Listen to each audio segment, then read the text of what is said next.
Hello and welcome to News Across Nigeria. I'm Imana Amawe. Coming up on the program today, more reactions trail the killings in Plateau State as former Minister of Education embarks on a solo protest to the villa.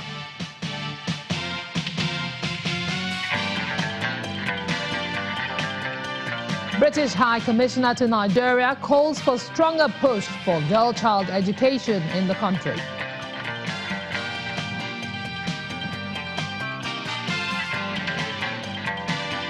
And it's a big day in Cross River State today as the state government commissions its rice seedlings factory.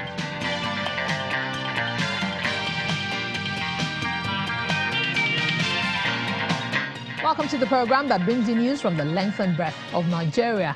President Muhammadu Buhari is visiting Plateau State today to commiserate with victims of last weekend's massacre, which left almost 100 people dead. The president is flying into Plateau on his way from Calabar, the Cross River State capital. The weekend's event has been condemned by many Nigerians and the international community. On Monday, Vice President Professor Yemi Osinbajo was in Plateau, where he promised that more security personnel will be deployed to the state.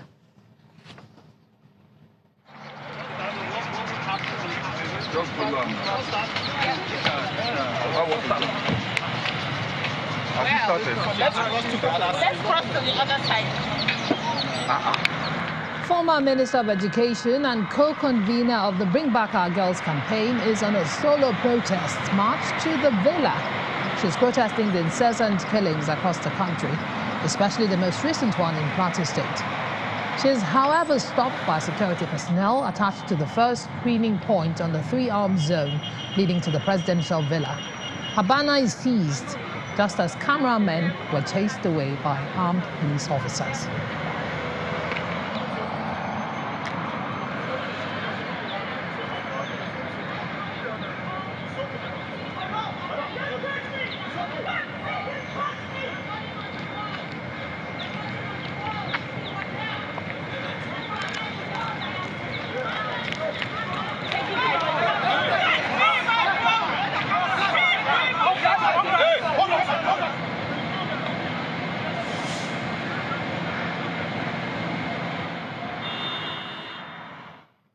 In the meantime, Socio-Economic Rights and Accountability Project, SERAP, is appealing to the United Nations Human Rights Council to wade into the killings of over 80 people by suspected headsmen in Plateau State.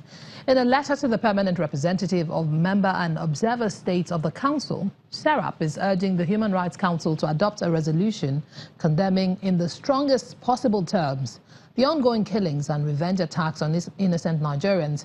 It has also condemned what it describes as the impunity enjoyed by suspected perpetrators and groups that have suggested these atrocities may be retaliatory killings. In the letter, dated 26 June 2018, the organization says, and I quote, "If the Human Rights Council does not assume its responsibility and give voice to victims, it would exacerbate the impunity of perpetrators, continue to hide their victims, and deepen the invisibility of the killings and attacks of the Committee of Nations." According to SERAP, no credible investigation has been carried out to determine who exactly is responsible for the killings and attacks and put an end to the atrocities. Also, the Vice-Chancellor of the National Open University of Nigeria, Professor Abdallah Adamu, is asking intellectuals in the country to analyze the root cause of security challenges and prefer a lasting solution. Addressing participants at the first International Conference of Social Sciences organized by the National Open University of Nigeria, Professor Adamu laments the security challenges experienced in African countries. He was speaking against the backdrop of the recent crisis which claimed many lives in Plateau State.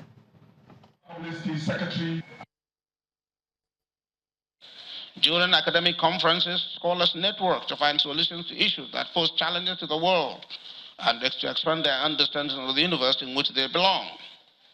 This conference comes at a particularly critical time in our nation, where security challenges are springing up every day. You are aware of the tragic events in Jos, Plateau State, over the weekend, in which there were a lot of communal conflicts and many people lost their lives. This conference has therefore come at a timely stage in which we analyze these issues, analyze the problems that are facing this nation, and come up with a solution to some of these problems which will be keyed into security forces. I'm happy to say that this conference meets this important criterion.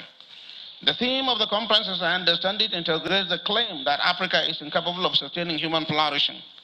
It is a theme that summons us to keep thinking and demands practical solutions to the existential problems of the continent. Now let's get more on this matter. Security consultant Onyekachi Adekoya joins us live on the program. Thank you for joining us. Thank you for having me, and good afternoon to you.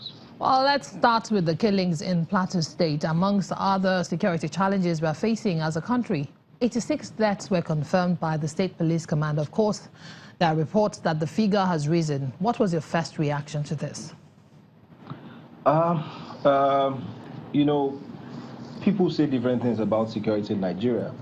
Some of us want to give the government a fair chance and a fair hearing to think that the government is doing something about the situation in the Northeast and in the North Central.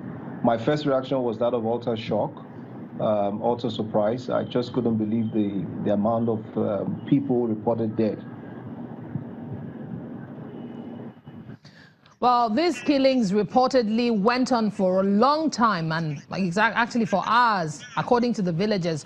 Why do you think there was a delay before security personnel eventually turned up? Of course, there were soldiers that were deployed to that area to keep peace. You know, we've seen reports from the Commissioner of Police for the Plateau, and earlier this morning, and I was watching on Sunrise Daily, where he tried to make a case to say that the villages are far-flung, and of course they will make a claim to say that they don't have enough operational resources, they don't have the spread, they don't have the personnel to be able to respond in a timely manner to the people when they call and when there's a distress call. But I would make a point to say that we shouldn't be reactive when it comes to matters of security. We know that the Plateau and the areas around the North Central are flashpoints, as we call them. So we're expected that government would have been a bit more proactive to know the sensitive spots, to pay attention to those areas, gather intelligence, and deploy resources to those areas and preempt issues before they come up. So I don't think enough is being done in this area. So perhaps we need to pay a bit more attention to intelligence gathering and building information from the bottom up and deploying resources in a very strategic manner, so that we can give urgent attention to this kind of calls in cases like Plateau State.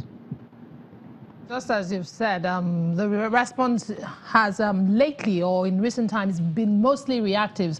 Now troops have been deployed. The Vice President was also in Plateau yesterday. He promised that security will be beefed up. The President is even going there today. What more can we expect from government to get instant result?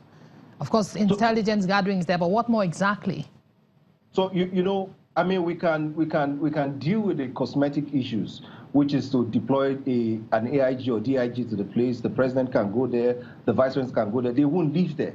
They will leave at some point. I think we need to come back to the issue of state policing. Let us take power back to the people. Let's take power back to the states.